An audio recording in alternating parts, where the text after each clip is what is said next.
Do you know that the word read, R-E-A-D, also can say read? Okay? Can you see Dion's shirt? Dion, stand up for a minute and show your shirt. What does his shirt say? We wouldn't know whether it said read or read until we read the sentence. And that gives us the clue, right, of what it says. But they both spell the same. Thank you, Dion. I took your sentences home last night, and you know how I like to make a paragraph for you out of your sentences. Well, I took a look at the picture before I went home, and what's really the most important part of our picture are the two elephants, right? What I really like about this picture is the reflection of the elephants in the water hole. And so I thought that maybe I would like to write a paragraph just about the water hole. So what I did is I sorted out all your sentences, and I made a really interesting group, a category about the water hole. And then I put them all out on the table and looked at them very carefully. And I was going to make a paragraph called The Watering Hole. That was my initial thought, or maybe the water hole or the pond, something like that. But do you know how when authors are writing, we've talked about this before, sometimes you name your paragraph at the beginning, and sometimes in the middle, just a really good idea comes up in your mind and you think of a title then, and sometimes you get to the end and you think of a title. Well, this time I got all the way to the end of the paragraph I made, and I ended up changing the title. I didn't call it The Water Hole. And I think you'll see why when I read the paragraph to you. So I'm going to read it to you now. Reflections. The watering hole is a meeting place for the African elephant. These enormous creatures set off ripples in the water as they use their trunk to drink. Water lilies grow in clusters along the water's edge. Large floating leaves surround the perfect pink flowers. Reflected in the water, the elephants and the delicate flowers mingle together in the ripples. Okay, so can you see why when I got to the end I changed the name from the watering hole to reflections? And I used that word at the end. Everybody see that? All right, I want to let you in on what I was thinking when I put that paragraph together. So I'm going to go through the steps so that when you go to write your paragraph, you'll have some really good ideas about writing yours. So I started out with sentence number 2 and sentence number 25 of yours. So let's read sentence number 2.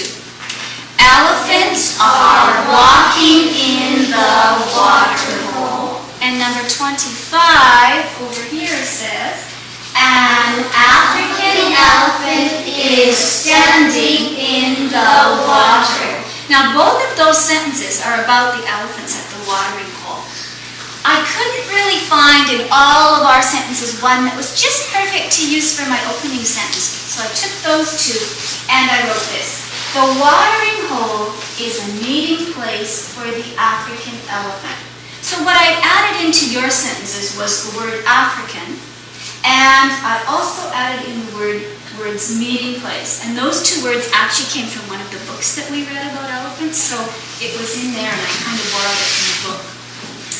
When I got to my second sentence, these enormous creatures set off ripples in the water as they use their trunk to drink. I started first of all by saying the elephants cause ripples in the water, but then I thought I already used the word elephant in my first sentence. So I thought maybe I'll try to use the words enormous creatures. And I really liked that when I got it in there. I thought it sounded great.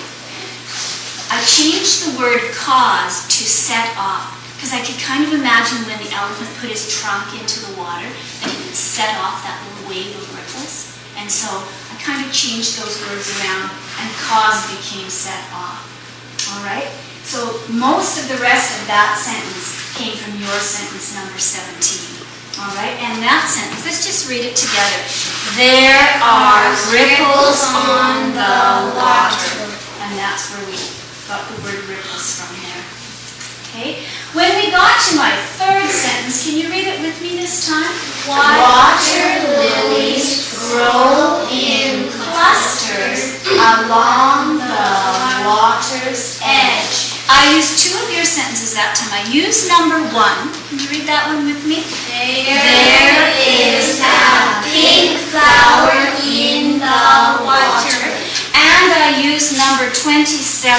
now just move right back here so you can see it. Can you read that one for me? There are many water lilies in the water. Instead of using the word many, I wanted to come up with another word. Eventually, I got to the word clusters, but when I first wrote it, I thought I'm going to put water lilies grow in bunches. And then when I thought about bunches, I thought that kind of reminded me of like bunches of flowers that you'd hold in a bouquet. So I thought about it, and finally in my mind I came up with the word clusters, and that's another word that means kind of a group together. So I liked the way it sounded, and I left it in there. Now when I got to this sentence, large floating leaves surround the perfect pink flowers, I'll tell you how that sentence started out. It started with 4 of your sentences, number 1 and 2 and 5 and 17. So let's just read those and see where my clues came from. Here's number 1. There, can you read with me please? There is a pink flower in the water. Okay, so that's where the pink flower came from. Number 2, let's read number 2. It was in there too. Elephants are walking in the water hole. I use number 5. There is a reflection in the water. And I use number 17. There are ripples on the water. So all of those together went together to make this sentence. It started out with, I have now large floating leaves surround the perfect pink flowers. It started out by saying the pink flowers are surrounded by large leaves. And I really liked how, you know how we've done flip-flops with our sentences, and I didn't want another sentence to start with the word the, so I changed that around, and instead of the perfect pink flowers are surrounded, I started with the large floating leaves and put the word surround there instead. And then instead of pretty pink, because pretty's kind of a word we use too much, right? I thought of the word perfect. And I really wanted to keep 2 P's there, because isn't that some kind of neat in the sentence when you have 2 P words together? The perfect pink flowers. So rather than use pretty, I changed it to perfect. So that's how that sentence came about. We're right down to here now. This is my last sentence in the paragraph. Would you read it with me, please? Reflected in the water, the elephants and the delicate flowers mingle together in the ripples. Now, I use a lot of your sentences. I use number 2 again because it had the elephants. I use number 17 again because it talked about the ripples. Okay? There was one word that I added there, and that was the word mingle. And I had an idea when I was looking at the picture again about the reflection of the elephants and the flowers kind of mingling together in the ripples. And it means they kind of mix or blend. So I thought that was kind of a cool word to use in my last sentence. The other thing I really like about this sentence is that we talk about the delicate flower. And a lily probably isn't a delicate flower compared to all the other flowers in the world. But when we compare it to the enormous leathery skinned elephant, then a lily seems pretty delicate. So I thought that was kind of a neat contrast to use in that last sentence, to have those words in there together. All right? So that's pretty much how I put this together. Do you think that you could read my whole paragraph? Mm-hmm. Could you do it without me helping? Yeah. Okay, let's go together. Ready? Reflections. The watering hole is a meeting place for the African elephants. These enormous creatures set off ripples in the water as they use their trunk to drink. Water lilies grow in clusters along the water's edge.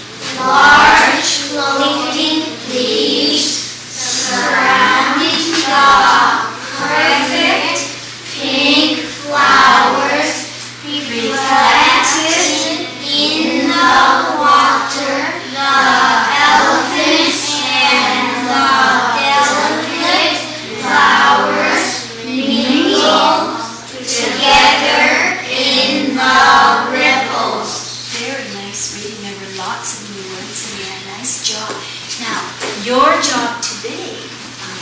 you your sentences. You are going to come up with your own category. And once you've chosen one and you've looked at the picture and you've read through your sentences and you've decided on your category, then it'll be your chance to write a paragraph. Remember when I started way back with my first sentence? I had a hard time finding a good opening sentence, and I had to take ideas from 2 or 3 of your different sentences, and I even added in some words from some of the books we've read. So don't be afraid to change your sentences, or to flip-flop them like I did on one, or to add in some of your own words to make it interesting. And I'm going to look forward to reading your paragraphs.